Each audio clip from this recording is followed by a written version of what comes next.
Willis McGahee.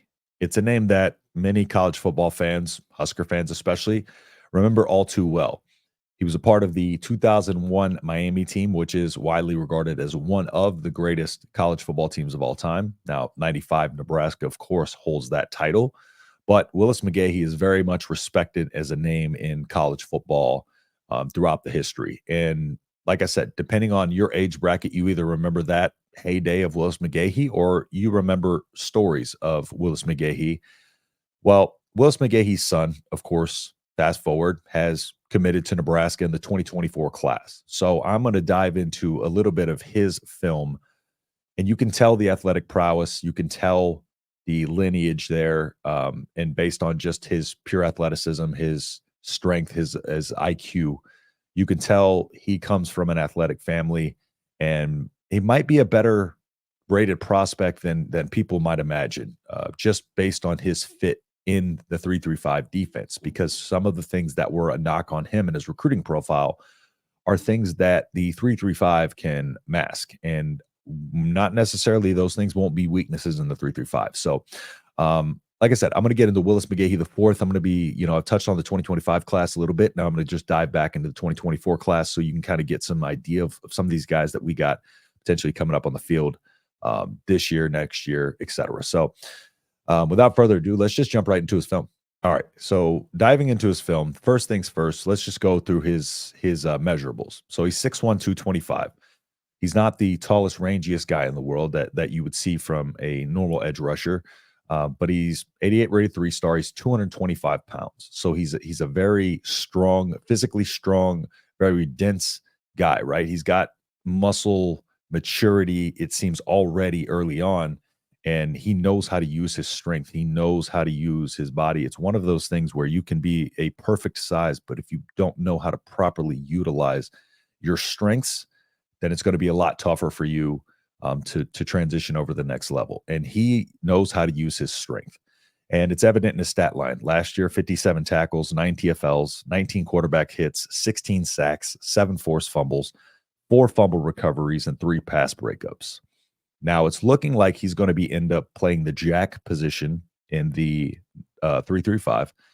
And think of a jack linebacker or whatever as a jack of all trades, right? They're a hybrid linebacker. Their primary position is to seal off the edges and try to prevent things from getting to the outside. So they need to be a little bit quicker and rangier. They don't necessarily have to have 6'4" height. But with the 3-3-5, the way that works is like we said before, it replaces a defensive lineman with a extra defensive back, and that gives the ability to have a little bit more speed to keep up with the spread offenses, but it leaves you a little susceptible up front. But you mix that up with using guys like him to pass, rush the passer, be able to cause havoc in there and get in there and really kind of muddy things up. And so you'll see a lot of his edge rushing prowess on this video, and that's kind of what I want to dive into. So a few of the things off the top, exceptional quickness, really powerful burst, strong base, and that allows him to have extremely good balance. He was a D end in high school, as you can see here. So, it's one of those things that he's going to transition perfectly over to the jack role and be able to have multiple responsibilities, 3 pass breakups. He has, got out on passes before. So he's one of those guys that is going to be occasionally asked to step into, some zone coverage probably, but it's something that he'll be able to probably handle. Again, not the tallest guy in the world, but he makes up for that with his speed, acceleration, and his quickness. So yeah, let's go ahead and just dive into the first play here. So what you're going to see from this play is kind of just what I was talking about earlier, his ability to use his physicality and his strength. And I'm going to let it run just a little bit and we'll break it down as we go. So this is just kind of a motor play, right? Just put your foot on the gas and don't let off until you make the play. Okay. So first things first, off the line here, you're going to see this lineman right here is going to let him come into his chest. And what he does here that's wrong from this left tackle is he kind of drops his hands down and almost catches him instead of having his hands up in a ready position. Now, as a tackle, you tend to have longer arms, and that's what main trait of tackles is they have longer limbs and they're able to kind of get extended on those guys and keep them at range. Now, when you catch him like this, boom, he's into the defender's chest. He's got the forward leaning leverage. The defender's already on his heels, right? And he just uses that, attacks the leverage, right? He's fighting with his hands. Since the defender wasn't able to get his hands up in time, now Willis has the inside hand positioning. And once he has the inside hand positioning, you see how he's kind of lifting him up. He's able to then control him, and he just drives him straight back into the quarterback, makes the play, picks it up, Jadeveon Clowney style, and a little bit of run afterwards. So, it's just a great play there. Again, that just kind of shows his strength and his motor. So, let's move over into play number two. Okay. So, on play two, you're going to kind of see this play has already started, but you're going to see him over on this left end over here. So, this is going to be kind of either an inside zone RPO or kind of like a zone read type of thing, but it appears to be an RPO. So they do the fake with the inside zone. Okay, so there's the fake, and then you see him over there on the edge. Now this blocker is coming across to try to seal this block on him. So you'll see he kind of positions himself, waits for the quarterback to make a move either forward or backwards. He knows that there's not much of a pocket here, so he commits backwards. Quarterback rolls backwards. Quarterback's looking right. He wants to go right, but he's got him right in his face over here. So he's going to then have to turn around and try to go the other direction, throwing across his body with 4 defenders trailing him. And again, muddies up the play, and just something as simple as that, just leads to plays like that are the ones that lead to turnovers. And those are the type of plays that you need to make and be able to get in the backfield. And those small little details matter. So he doesn't over pursue, reads and reacts, watches the play. He knows he has help, so he doesn't over pursue. You see him kind of sit back, eye on the ball, and then immediately he's right there. And then is able to run it back.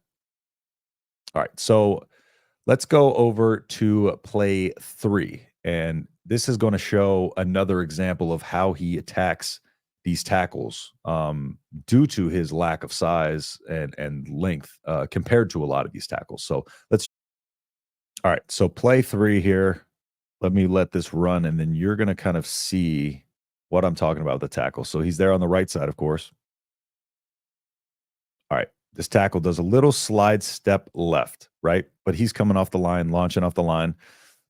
Now you'll see this lineman really didn't get his hips around enough to be able to kind of control him. His hips are still facing forward instead of kind of sealing him off, trying to get him outside in the arc. And you'll notice that right here, he's reaching, right? He doesn't extend his arms. So he's leaning with his upper body. He's not reaching with his arms. He's reaching with his upper body, right? And then at that point, you lose a leverage because his head's over his knees and toes. And at that point, you lose your center of gravity. So he's just grabbing at cloth, right? And of course, he can't make the block there. Turns on the speed and is able to finish, hit the quarterback with some physicality, and is able to make a play. So again, just another instance of improper blocking, but he exposes that technique because he's really good with his hands and he's really good with his leverage. He's really good with his drive. So, all right, let's move on to play 4. All right, so play 4 here, we're going to have an instance where he is attacking the shoulders of the tackle. And here's what I'm going to show you a couple plays where he attacks the inside and the outside shoulder on the same lineman, mind you. So let's go ahead and let this run. You'll see where he's at on the screen up top there off the left side. Now, I'm going to let this run. So watch him get into the outside shoulder. Sorry, I didn't pause it in time. Watch him attack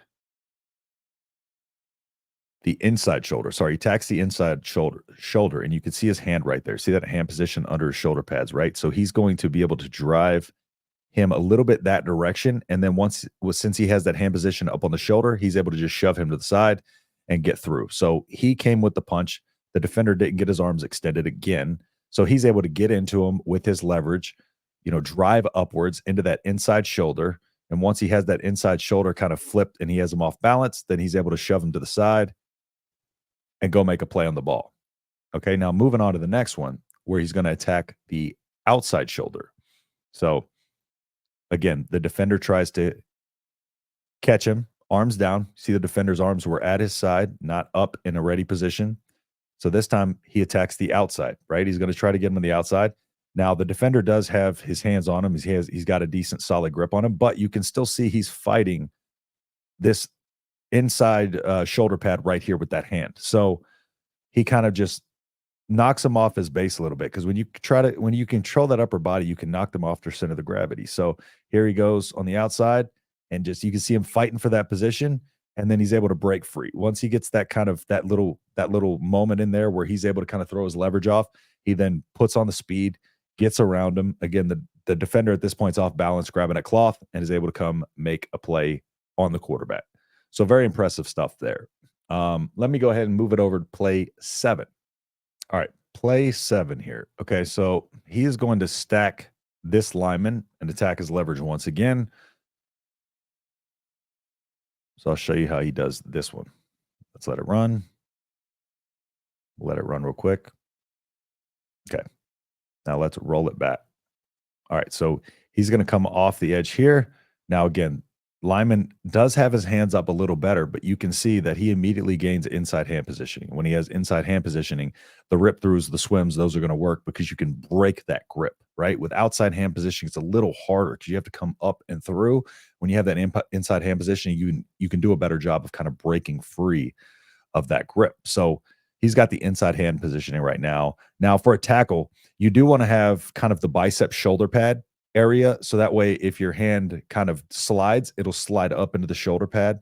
So you occasionally want to have that position, but you also want to have the chest grabbed on the inside. So if you let somebody get both hands in position before you're able to get your hands up, then it's going to be much harder for you to block them, especially when they get on you this quickly. With a guy like him that knows how to attack their leverage and get them on their heels. So again, that's what he does in this play.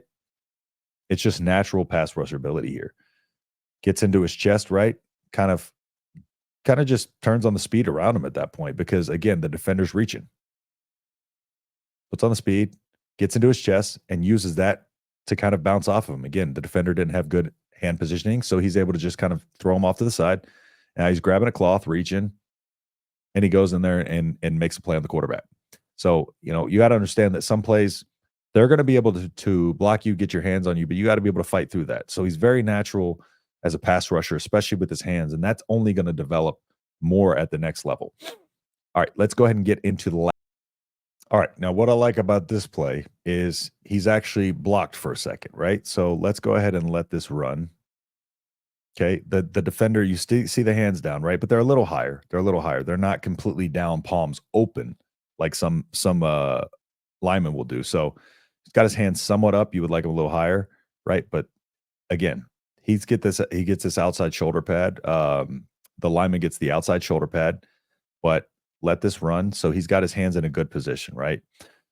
But he's just driving him backwards. You see him leaning. They're putting weight on weight, and he's just all drive right now. All drive, but he's still got a good grip on him.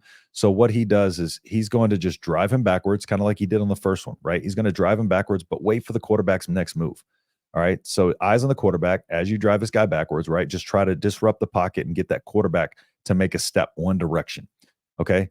So he goes backwards. At that point, the lineman, back to his quarterback, he doesn't know which way he's scrambling.